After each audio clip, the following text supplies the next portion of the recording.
ഇന്ന് എനിക്കിഷ്ടപ്പെട്ട ഒരു സംഭവമാണ് നമ്മളിവിടെ കുക്ക് ചെയ്യാൻ പോകുന്നത്.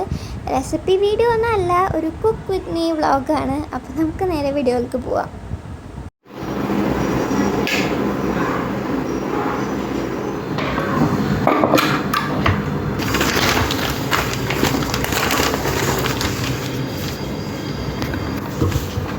അപ്പോൾ ഞാൻ ഇവിടെ എന്താ ഉണ്ടാക്കാൻ പോകണമെന്ന് വെച്ചാൽ നമ്മുടെ നോർത്ത് ഇന്ത്യൻ താലി മീൽസാണ് ഉണ്ടാക്കുന്നത്. അതിൻ്റെ ഒത്തൻറ്റിക് ആയിട്ടുള്ള രീതിയിലല്ല, നമ്മുടെ കയ്യിലുള്ള ഇൻഗ്രീഡിയൻസും നമുക്ക് ഇഷ്ടപ്പെടുന്ന ഫ്ലേവേഴ്സൊക്കെ വെച്ചാണ് ഞാൻ ഉണ്ടാക്കുന്നത്. അപ്പോൾ അതുതന്നെ നാനാണ് ഉണ്ടാക്കുന്നത്. നാനിൻ്റെ കറക്റ്റ് റെസിപ്പി എന്ന് ഞാൻ പറയൂല, കാരണം എനിക്കൊരു ഇൻഗ്രീഡിയൻ്റ് ഇതിലില്ല. അപ്പോൾ നാനായിട്ട് ഞാനിവിടെ ഒരു അരക്കപ്പിൻ്റെ പകുതി ചെറു ചൂടുള്ള വെള്ളവും ഒരു ടീസ്പൂൺ പഞ്ചസാരയും 1/2 ടീസ്പൂണിൻ്റെ പകുതി ഈസ്റ്റും കൂടി ഇട്ട് വെച്ചിട്ട് അതിലോട്ട് അരക്കപ്പ് മൈദ, പിന്നെ ആവശ്യമായിട്ടുള്ള ഉപ്പും ഓയിലും കൂടി ഇട്ട് നല്ലോണം കുഴച്ചെടുക്കുക. എന്നിട്ടത് മൂടി മാറ്റി വെച്ചിട്ടുണ്ട്. നമുക്ക് തൈരിൻ്റെ ആവശ്യം കൂടി ഉണ്ട്, പക്ഷെ അത് എൻ്റെ കയ്യിൽ ഉണ്ടായില്ല. അപ്പോൾ നമുക്കിത് നാനിന് വിളിക്കാൻ പറ്റുള്ള ഒരു റൊട്ടി അങ്ങനെയൊക്കെ പറയാം കേട്ടോ. പിന്നെ നമുക്കൊരു ദാൽ കറി വേണം. ദാൽ കറിക്കായിട്ട് ആവശ്യമായിട്ടുള്ള ഉപ്പും മഞ്ഞൾപ്പൊടി ഇട്ടിട്ട് നമ്മുടെ പരിപ്പ് വേവിക്കാൻ വേണ്ടി വെച്ചിട്ടുണ്ട് കുക്കറിൽ. ഒരു 3 വിസിലൊക്കെ അടിച്ചാൽ മതിയാവും. അപ്പോൾ അതൊക്കെ അവിടെ വേവിക്കാൻ വെച്ചിട്ടുണ്ട്. പിന്നെ നമ്മൾ ഉണ്ടാക്കുന്നത് ഒരു റൈസ് വേണം നമുക്ക്. റൈസിനായിട്ട് ഞാൻ ജീര റൈസാണ് ഉണ്ടാക്കുന്നത്. അതിനായിട്ട് നമ്മുടെ ബസ്മതി അരി, നോർത്ത് ഇന്ത്യൻസിൻ്റെത് കൂടുതൽ ബസ്മതി അരിയാണല്ലോ. അപ്പോൾ അത് ഞാൻ ഒരു 1/2 കപ്പും പിന്നെ ഒരു 1/4 കപ്പും കൂടി എടുത്തിട്ട് നല്ലോണം കഴുകിയിട്ട് നമ്മൾ ഒരു പാത്രത്തിൽ കുറേ വെള്ളം ഒഴിച്ചിട്ട് ആവശ്യമായിട്ടുള്ള ഉപ്പ് ഇട്ടിട്ട് കുക്ക് ചെയ്തെടുക്കുന്നുണ്ട്. അത് നിങ്ങൾക്ക് കാണാൻ പറ്റുന്ന പോലെ തന്നെ നമ്മൾ റെസിപ്പി വീഡിയോസായിട്ട് എടുക്കുമ്പോൾ എല്ലാം നല്ല പെർഫെക്റ്റ് ആയിട്ട് ചെയ്യും. അത്ര പെർഫെക്റ്റ് അല്ല, എന്നാലും കുഴപ്പമില്ലാണ്ട് എല്ലാവർക്കും കാണാൻ പറ്റുന്ന പോലെ ചെയ്യും. പക്ഷേ ഇങ്ങനത്തെ വ്ളോഗ്സിലൊക്കെ മാക്സിമം നമ്മളെങ്ങനെയാണ് കിച്ചണിൽ ചെയ്യുന്നത് അതുപോലെ തന്നെ കാണിക്കും കേട്ടോ. പിന്നെ ഞാൻ കോളിഫ്ലവർ ഉണ്ട്. അന്ന് ഞാൻ നോമ്പിൻ്റെ വീഡിയോയിൽ റെസിപ്പി ചെറുതായിട്ട് പാളിപ്പോയിട്ട് ഞാൻ വേറൊരു വീഡിയോയിൽ കറക്റ്റായിട്ട് കാണിച്ചു തരാമെന്ന് പറഞ്ഞ റെസിപ്പിയാണ്. അപ്പോൾ അതിനായിട്ട് കോളിഫ്ലവറിൽ കുനുകുനാന്ന് പറഞ്ഞ കോളിഫ്ലവറിലോട്ട് 2 ടേബിൾ സ്പൂൺ മൈദ, 1 ടേബിൾ സ്പൂൺ അരിപ്പൊടി, 1 ടേബിൾ സ്പൂൺ കോൺഫ്ലവർ, പിന്നെ ചിക്കൻ 65 മസാല അല്ലെങ്കിൽ ചിക്കൻ മസാല, മല്ലിപ്പൊടി, മുളക് പൊടി, ആവശ്യമായിട്ടുള്ള ഉപ്പും കുറച്ച് വെള്ളവും ചേർത്തിട്ട് നല്ലോണം ഒന്ന് നമുക്ക് കുഴച്ചെടുക്കുക. നമ്മുടെ ഈ കോളിഫ്ലവറിലോട്ടൊക്കെ ഈ മിക്സ് നല്ലോണം കോട്ടായി നിൽക്കുന്ന രീതിയിൽ കുഴച്ചെടുക്കുക. ഇനി നമുക്കതവിടെ മാറ്റി വെക്കുക. ഇതിൽ ഞാൻ ആദ്യം ചെയ്തപ്പോൾ കുറച്ച് വെള്ളം കൂടിപ്പോയി. അത് പിന്നെ നമുക്ക് മൈദ ഇട്ട് സെറ്റാക്കിയാൽ മതി കേട്ടോ. വെള്ളം കൂടിക്കഴിഞ്ഞാൽ കുറച്ചുകൂടി മൈദ ഇട്ട് കൊടുത്താൽ മതി. ഇനി നമുക്കതൊന്ന് പൊരിച്ചെടുക്കുക. അപ്പോൾ പൊരിക്കുന്ന ടൈമിൽ എനിക്ക് മനസ്സിലായ സംഭവം കുറച്ച് ലൂസായി പോയിന്ന്. അപ്പോൾ ഞാൻ ഇടയിൽ കുറച്ച് മൈദ ഇട്ട് കൊടുക്കുന്നുണ്ട്. ഇനി അത് അവിടെ ആവുന്ന ടൈമിൽ നമുക്ക് ബാക്കിയുള്ള സംഭവങ്ങൾക്ക് വേണ്ട വെജിറ്റബിൾസൊക്കെ പ്രിപ്പ് ചെയ്ത് കൊടുക്കുക. അപ്പോൾ ഞാനിവിടെ ഉരുളക്കിഴങ്ങൊക്കെ തൊലി കളയുന്നുണ്ട്. അതിൻ്റെ ഇടയിൽ മൈദ കുറച്ചിട്ട് കൊടുത്തിട്ടുണ്ട്. അങ്ങനെ ഇത്രയും നല്ല ക്രിസ്പി ആയിട്ട് വേണം നമ്മൾ കോളിഫ്ലവർ പരിച്ചെടുക്കാനായിട്ട്. അതാണ് ഇതിൻ്റെ ഒരു ഹൈലൈറ്റ്. ഇനി നമുക്ക് നമ്മുടെ ദാൽ കറി ഉണ്ടാക്കുക. അപ്പോൾ അതിനായിട്ട് ഒരു ചീനച്ചട്ടിയിലോട്ട് വെളിച്ചെണ്ണയാണ് ഞാൻ ഒഴിച്ചു കൊടുക്കുന്നത്. നോർത്ത് ഇന്ത്യൻ റെസിപ്പീസിൽ കൂടുതൽ നമ്മുടെ സൺഫ്ലവർ ഓയിലാണ്, പക്ഷേ വെളിച്ചെണ്ണ ഉപയോഗിച്ചുകൊണ്ടെന്ന് പറഞ്ഞാൽ കുഴപ്പമൊന്നുമില്ല, വലിയ ഫ്ലേവർ വ്യത്യാസമൊന്നുമില്ല കേട്ടോ.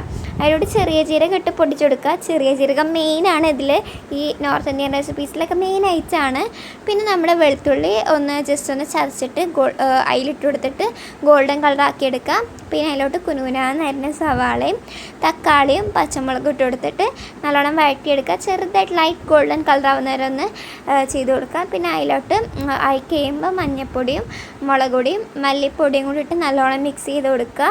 നല്ലോണം മിക്സ് ചെയ്ത് പച്ചമുളകൊക്കെ മാറി കഴിയുമ്പോൾ നമ്മുടെ വേവിച്ച് വെച്ച പരിപ്പ് ആ വെള്ളത്തോടു കൂടി തന്നെ ഇട്ട് കൊടുക്കുക. പിന്നെ ആവശ്യമായിട്ടുള്ള ഉപ്പും കൂടി ഇട്ടിട്ട് മൂടി വെച്ച് നമുക്കൊന്ന് തിളപ്പിച്ചെടുക്കുക. ഒരു ഭയങ്കര കുറുകുണ്ടായിരുന്നാലും കുറച്ച് കുറുകുന്ന രീതിയിലാക്കുക. അപ്പോഴേക്കും നമുക്ക് നമ്മുടെ ജീര റൈസ് ഉണ്ടാക്കുക. അപ്പോൾ അരി വേവിച്ച് മാറ്റി വെച്ചിട്ടുണ്ടായി, വാർത്തെടുത്തിട്ടുണ്ടായി. ഇനി അതിലോട്ട് നമ്മൾ ഗീ ചേർത്ത് കൊടുക്കുക. ഗീ ആണ് ഇതിൻ്റെ മെയിൻ ഫ്ലേവർ. അപ്പോൾ ഗീ എന്തായാലും ഇട്ട് കൊടുക്കുക. പിന്നെ അതിലോട്ട് കുറച്ച് ജീരകവും കൂടി ഇട്ടൊന്ന് പൊട്ടിച്ചെടുക്കുക. എന്നിട്ട് നമ്മൾ വേവിച്ച് വെച്ച റൈസും കൂടി ഇട്ട് മിക്സ് ചെയ്യുക. ഇത്രയേ ഉള്ളൂ നമ്മുടെ ജീര റൈസ്. ഇതിൽ പ്രത്യേകിച്ച് ഫ്ലേവർ എന്താണെന്ന് വെച്ചാൽ ആ ഗീൻ്റെ ഫ്ലേവർ തന്നെയാണുള്ളത്. ചെറുതായിട്ട് ആ ജീരകത്തിൻ്റെ ഹിഞ്ചും ഉണ്ടാവും. പക്ഷേ നമ്മളെല്ലാ കറിയും കൂട്ടി കഴിക്കുമ്പോൾ നല്ല ടേസ്റ്റ് ഉണ്ടാവും കേട്ടോ സംഭവം. നമ്മുടെ ദാൽ കറി റെഡി ആയിട്ടുണ്ട്. ഇപ്പോൾ കുറച്ച് ലൂസായിട്ടാണ് ഉള്ളത്, പക്ഷെ നമ്മളിനി കുറച്ച് കഴിഞ്ഞ് എടുക്കുമ്പോൾ അതിൽ നല്ല ടൈറ്റായിട്ടുണ്ടാവും. പിന്നെ കുറച്ച് മല്ലിയിലയും കൂടി ഇട്ട് കൊടുത്തിട്ടുണ്ട്. ഇനി നമുക്ക് ആ ടൈമിൽ ആലു ഒരു ഉരുളക്കിഴങ്ങ് കൊണ്ടൊരു സംഭവം ഉണ്ടാക്കിയെടുക്കുക. അതിനായിട്ട് വീണ്ടും ചീനച്ചട്ടിയിലോട്ട് വെളിച്ചെണ്ണ ഒഴിച്ച് കൊടുക്കുക. സെയിം ചീനച്ചട്ടീനെ കഴുകി എടുക്കട്ടെ, കാരണം ഇങ്ങനത്തെ സംഭവങ്ങൾ ഉണ്ടാക്കുമ്പോൾ കുറേ പാത്രം വേണം. പിന്നെ അതിലോട്ട് ജീരകം ഇട്ട് കൊടുക്കുക. ജീരകം ഇട്ട് പൊട്ടിക്കഴിയുമ്പോൾ വെളുത്തുള്ളി ഇട്ടൊന്ന് ബ്രൗൺ കളർ ആക്കിയെടുക്കുക. പിന്നെ കുനുകുനാന്ന് അരിഞ്ഞ സവാള ഇട്ട് നല്ലോണം വഴറ്റിയെടുക്കുക. വഴറ്റിയതിന് ശേഷം കുറച്ച് തക്കാളിയും പച്ചമുളകും കൂടി അരിഞ്ഞത് ഇട്ട് കൊടുക്കുക. അതും വഴണ്ട് വരുമ്പോൾ അതിലോട്ട് മഞ്ഞൾപ്പൊടി, മുളക് പൊടി, മല്ലിപ്പൊടി, ഗരം മസാല, പിന്നെ ഞാൻ എക്സ്ട്രാ ആയിട്ട് ഇവിടെ പാവ് ബജി മസാല ചേർത്ത് കൊടുക്കുന്നുണ്ട്. അത് ഇമ്പോർട്ടൻ്റ് അല്ല, പക്ഷെ നല്ലൊരു ഫ്ലേവർ, ഒരു നോർത്ത് ഇന്ത്യൻ ഫ്ലേവർ നമുക്ക് കിട്ടും. ചാറ്റ് മസാല വേണമെങ്കിലും ചേർത്ത് കൊടുക്കുക. ഇനി നമ്മൾ ക്യൂബായിട്ട് അരിഞ്ഞെടുത്ത് ഉരുളക്കിഴങ്ങ് ചേർത്ത് നല്ലോണം മിക്സ് ചെയ്യുക. ആവശ്യമായിട്ടുള്ള ഉപ്പിട്ട് കൊടുക്കുക. കുറച്ച് വെള്ളം ഒഴിച്ചിട്ട് മൂടി വെച്ച് വേവിച്ചെടുക്കുക. ഉരുളക്കിഴങ്ങ് ഒന്ന് ഉടയാൻ പറ്റുന്ന രീതിയിലാവണം. ഇതിലോട്ട് നമുക്ക് വേവിച്ച് ഗ്രീൻ പീസൊക്കെ ചേർത്ത് കൊടുക്കാം കേട്ടോ. ഇനി നമുക്ക് ആ ടൈമിലോട്ട് കോളിഫ്ലവറിൻ്റെ സ്റ്റിർ ഫ്രൈ ഉണ്ടാക്കിയെടുക്കുക. എന്നിട്ട് ആ പൊരിച്ച എണ്ണയിലോട്ട് തന്നെ കുറച്ച് ചില്ലി ഫ്ലേക്സ് ഇട്ട് ഒന്ന് മൂപ്പിച്ചെടുക്കുക. അതിന് ശേഷം കുനുകുനാന്ന് തന്നെ സവാള ഇട്ട് കൊടുക്കുക. ഇതാണ് നമുക്ക് കഴിഞ്ഞ പ്രാവശ്യത്തെ റെസിപ്പിയിൽ പറ്റിപ്പോയത്. കുനുകുനാന്നായിരുന്നില്ല എന്ന സവാള. അതെന്താണെന്ന് വെച്ചാൽ ടേസ്റ്റിന് വ്യത്യാസം ഉണ്ടോയെന്ന് വെച്ചാൽ ടേസ്റ്റിന് അങ്ങനെ വ്യത്യാസമൊന്നുമില്ല.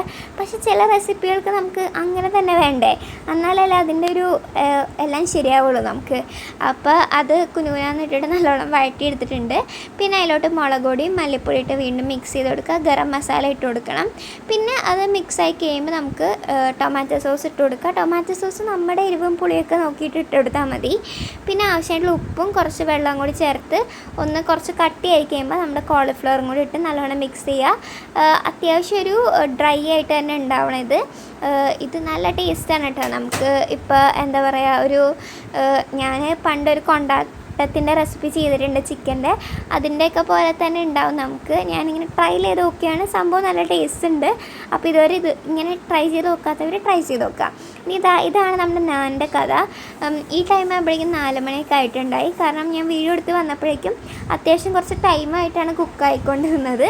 അപ്പോൾ എന്താണ് ടൈം എടുത്താണ് കുക്ക് ചെയ്തുകൊണ്ടിരുന്നത്.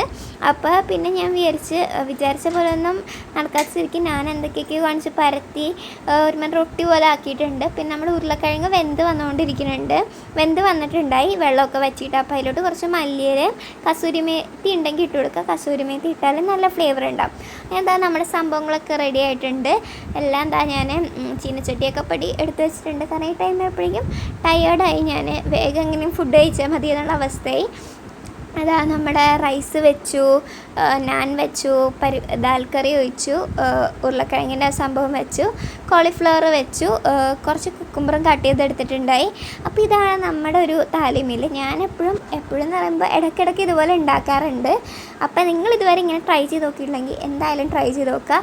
എല്ലാം കൂടി ഒരു ബാലൻസ്ഡ് മീലാണ്. നമുക്ക് എന്തായാലും ഇഷ്ടപ്പെടും. എനിക്ക് പേഴ്സണലി എന്തായാലും ഇഷ്ടപ്പെട്ടിട്ടുണ്ട് ഈ സംഭവം. അപ്പോൾ നിങ്ങൾ ഇതുപോലെ ട്രൈ ചെയ്ത് നോക്കുക. അപ്പോൾ താങ്ക്സ് ഫോർ വാച്ചിങ്. Bye.